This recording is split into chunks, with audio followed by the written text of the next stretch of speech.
So what's the deal with the whole new small kind of philosophy? It seems to me that small meaning local, right? Which is things that are in people's neighborhoods and where they can walk to, people they know around where they live, coffee places they visit, people they speak to. Is this the new small you're talking about, or a small meaning as a small corporate small, more mom and pop small? Right, more of the latter. Okay. One of the companies that I profiled in the book is called Fuentech, and I did a podcast with the head of the company, this woman, Laura Shaw, about a year ago. She went to Carnegie Mellon, which is where I went to school, so we had that whole connection. Hers is a virtual company, or what they would call a distributed company. Mm-hmm. So there is no mom and pop store because there's no store. Everyone works virtually, and the technology enables that. I mean, you guys are doing some interesting things, and it's not like you have 1,000 people working for you. No, I think that's one of the really cool things that we're finding is that we can create significant attention for our company using things as simple as Twitter and Facebook. And the cost of getting involved in these mediums is virtually nothing. But you understand something that I think a lot of people don't with regard to social media and tools like Twitter. Some people say, sure, we do social media, we have a Facebook page, but they don't spend any time on it. They don't create the content, right? Or, and I think this is the other major problem that people have with social media, they just think of it as another marketing tool, right? So when you tweet today, follow Friday, Phil Simon, or I tweet, I'm doing an interview with you, that is a lot less invasive than buy my book, Todd. Right. Or use our service. You know, you want to give people a compelling reason to go to your site, to spend time there, to engage, to buy your product, whether it's a book or a service. And it seems like you get that. Well, it's easy while we're small. I mean, there's no levels of bureaucracy in Bubbalon. It's, you know, Alex and myself are making the decisions, and We're huge bureaucrats. yeah. Well, you know, we're as bad as it. We've got all the red tape in our pockets, but Right. you know, if we want to do something, it's as simple as let's sign up and do it, and let's try it. And if it doesn't work out right away, it didn't cost us anything, and we can easily put in place, you know, somebody who is an intern for us, or you know, easily adopt a tool very quickly. And that's one of the really interesting things about the new small, and the companies in the book, and Bubbalon has a lot of things in common, and I think that was obvious the first time that I spoke to you. You're not afraid to try something out. Hey, let's give this a shot, because getting back to what I was saying before, it's not like you have to drop $400,000 on an Oracle license, right? You can sign up for a tool like Twitter for free, it takes 5 minutes, and then you can decide, the two of you, if this makes sense, if we should use something else. And you'll see the freemium model in a lot of other companies, whether it's Yammer, whether it's a tool like Noodle from Biolect, they'll say, hey, social networking for the workplace, let's try it out. Same thing with Salesforce.com. You can be up and running with that in 5 minutes. Now, you're not going to have all your data, you're not going to have it configured, but you can play with it first, and if it makes sense and it sort of gains some traction in the organization, then great. And if not, you can go, all right, that didn't work for us. So I think that there's this sort of openness to experimenting with different technologies that really separates, quite frankly, companies like yours from these old school companies that say, well, we have to do everything ourselves, right? We have to use a Microsoft Outlook for email, even though there's a web-based alternative that's a little bit more robust in functionality, right? We have to use Microsoft Office. I love Microsoft Office, right? Yeah. But sometimes, as we discussed before, it may be overkill. Yeah, I love it as well, but I found that for what we do and for our needs, you know, we have people in different countries, we have people in different parts of the United States. Google Docs, everything's there. It's a simple decision to make. Mm-hmm. You know, it's easy for us. I think one of the things I love about you running the new small through Kickstarter is right off the bat, I feel like I can be involved in the process with you, versus having to, you know, thinking of some of my friends who have written books and they've gone through the traditional route, and there's just so many levels of editors and you know, levels of before that final process is done, it's not what was originally, you know, written in many cases, and that's something I assume with Kickstarter. I feel like I have a relationship to the author by being involved, and is that something that you have that you've found is valuable for you during the process?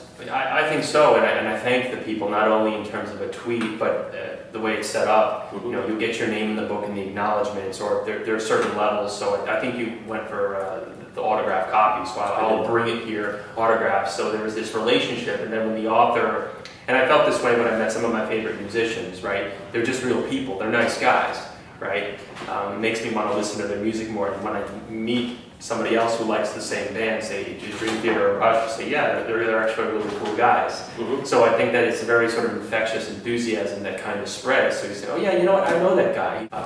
I think that, like you said, engaging people, right? I mean, and Bubbalon does the same thing, right? I voted the other day. I know you don't like to put hundreds on the scores, but I'll put in a plug. My favorite show on TV right now is a show called Breaking Bad. So I put 100 on that. Now I can find people who also liked it and maybe become friends with them to discuss the show with them. So it's the same sort of community type of thing, right?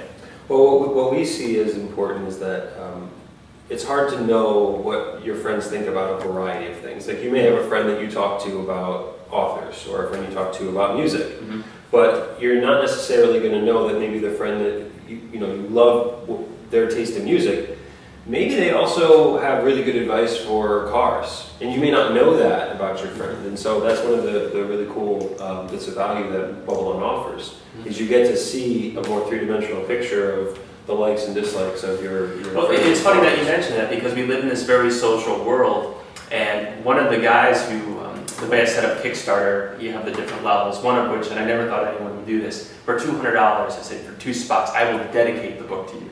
Right? And I said, why not, right? Maybe someone would do it. It was actually the first thing to go, and I never met the people who would do it. They're followers on Twitter, and I got to know one of the guys, this guy, Robert Levine, and he's also a big fan of some of the same bands as I am. So now that we're friends on Facebook, we'll say, hey, I'm going to the Rush concert tonight. Hey, let's send me some pictures. So we become more friendly, because a lot like what you guys do, you learn more about it. I like the way you term it. It's a more three-dimensional view of the person, which you might figure out as well if you sat down for beer sometimes. But you know, if the person lives halfway across the globe, that may not happen to us. But to me, the interesting thing is what makes these companies different. Why are they not afraid? These smaller companies can, from a technology perspective, do just about everything that these bigger companies can do, and even more, because they're not tripping all over themselves. I mean, you guys have worked around big companies before, right?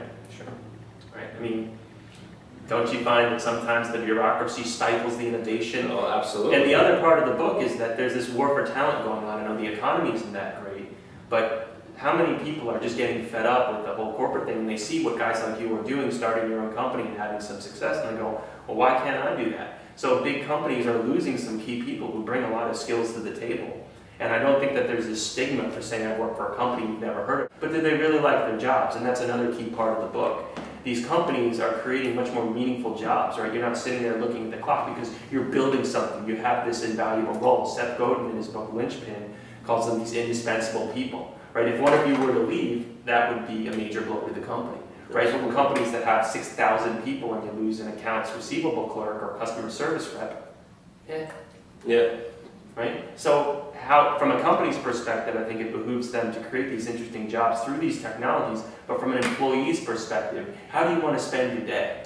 Well, that's an interesting question, because I just found out that a couple of companies that are kind of local East Coast companies, VaynerMedia, Gary Vaynerchuk's consulting firm, and Foursquare are doing the Google 20% thing. Okay. You know about that, right? Sure. And Maybe you want to explain it for people who don't yeah, know. the Google at Google employees are allowed to use 20% of their time at work, but to work on a personal project. And some major Google technologies and products have come out of that, such as Gmail. And VaynerMedia, I didn't know this, I just found this out. Apparently VaynerMedia is doing the same thing. And Foursquare is doing the same thing. And these are both companies that... Are we doing that? Well, you know what, we're kind of, I don't know if it's 20% or You guys actually have 20% spent of the time spent on stuff related. The other 80% is random. Exactly. But, you start to get this profile of a company that has a reputation for being dynamic and for being disruptive and having things come out of them that are unexpected and vibrant. And then you find out that the work environment is encouraging creativity on a daily basis. How do you spend your time? Well, if there's value placed on the person's own ideas and the employee's own vision just for their life, well, all sorts of things, can bring value to the company as well from that.